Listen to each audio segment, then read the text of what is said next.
She had to run away from her own home and become homeless just to basically escape an environment where she just could not feel safe as an individual.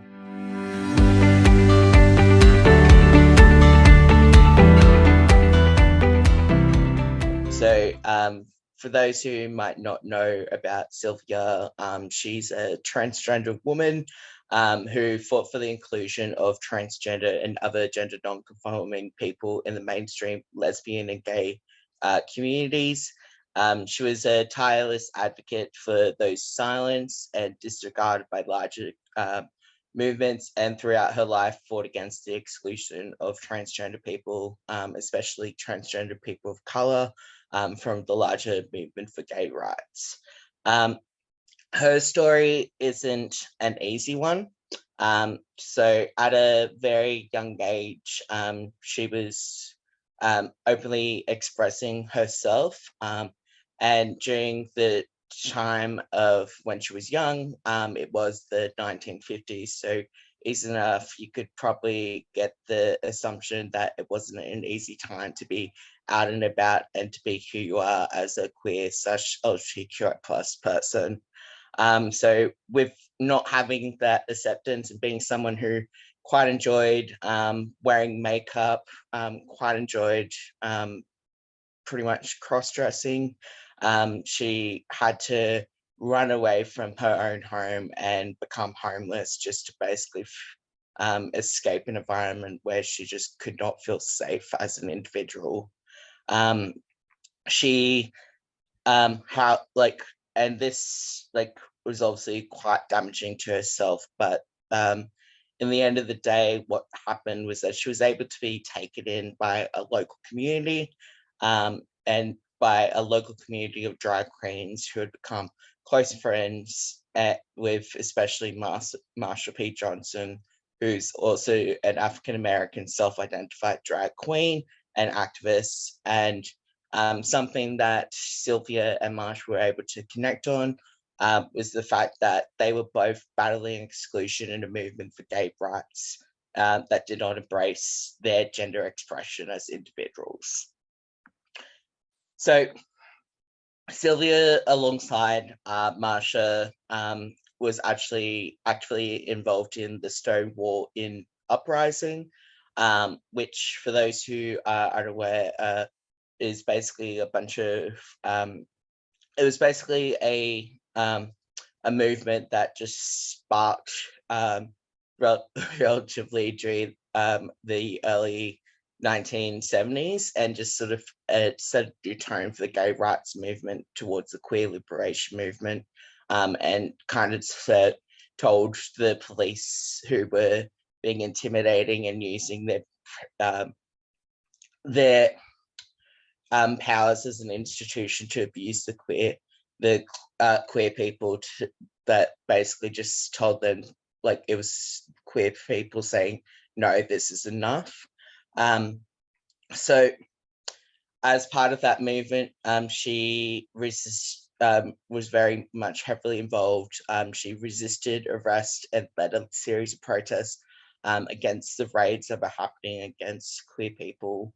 And obviously, with Stonewall being such a turning point in the visibility of the gay rights movement, and the start, and being a sort of a sparking point and start of the first pride parades in the US, Sylvia, among with other people, whilst being very powerful advocates for gay rights and the liberation movement, unfortunately were discriminated against and discouraged from participating. And obviously, with this being the case, Sylvia being a very vocal person and being a person who has had a passionate influence and advocacy towards the gay rights movement, decided to just ignore the fact that she was discriminated against and discouraged from participating from any pride movement, and had decided in 1973 she'd go to a parade. And even though she was denied to speak, because of the amount of work and advocacy she had done, she decided to just grab a microphone and just tell spectators and other marchers that if it wasn't for drag queens like herself, there'd be no gay liberation movement whatsoever. So she was booed off stage, and during the 1970s, she was just frequently tangled with gay rights leaders who were hesitant to even include trans people in their advocacy work, so such as the Gay Activist Alliance, which formed a response to Stonewall and frequently rejected the role of transgender people like Sylvia, and the majority of transgender people who were people of color that have played a vital role in the uprising towards the queer liberation movement. So with the issue of acceptance of the transgender community, Sylvia is still being a passionate advocate. She worked along with Marsha Jeans P. Johnson, started the Street Transvestite Action Revolutions group, which is just a group of space to organize and discuss issues facing the transgender community in New York City. And they also had a building called Star House that provided lodgings for those who really needed. So obviously during those times, those who identified as trans were often very much discriminated against. They didn't have the necessary support. Quite often they were known, they would be kicked out of their home, like many queer people still are today. And even though Star was short-lived, her advocacy for the inclusion of transgender people in the gay rights movement had no bounds. So Sylvia also fought against the exclusion of transgender people from the Sexual Orientation Non-Discrimination Act in New York City, which was an act that specifically discriminated people based on accessing education, accessing employment when they need to, on the basis of who they are and their sexual orientation.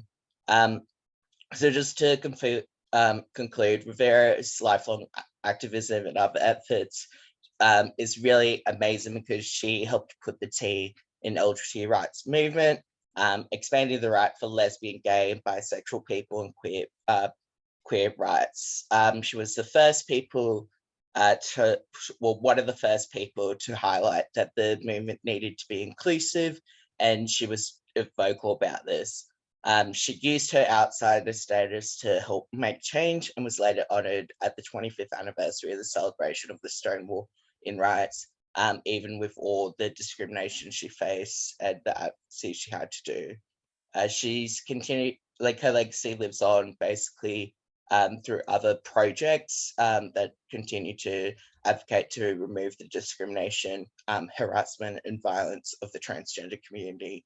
And basically, yeah, that pretty much sums up Sylvia Rivera for me.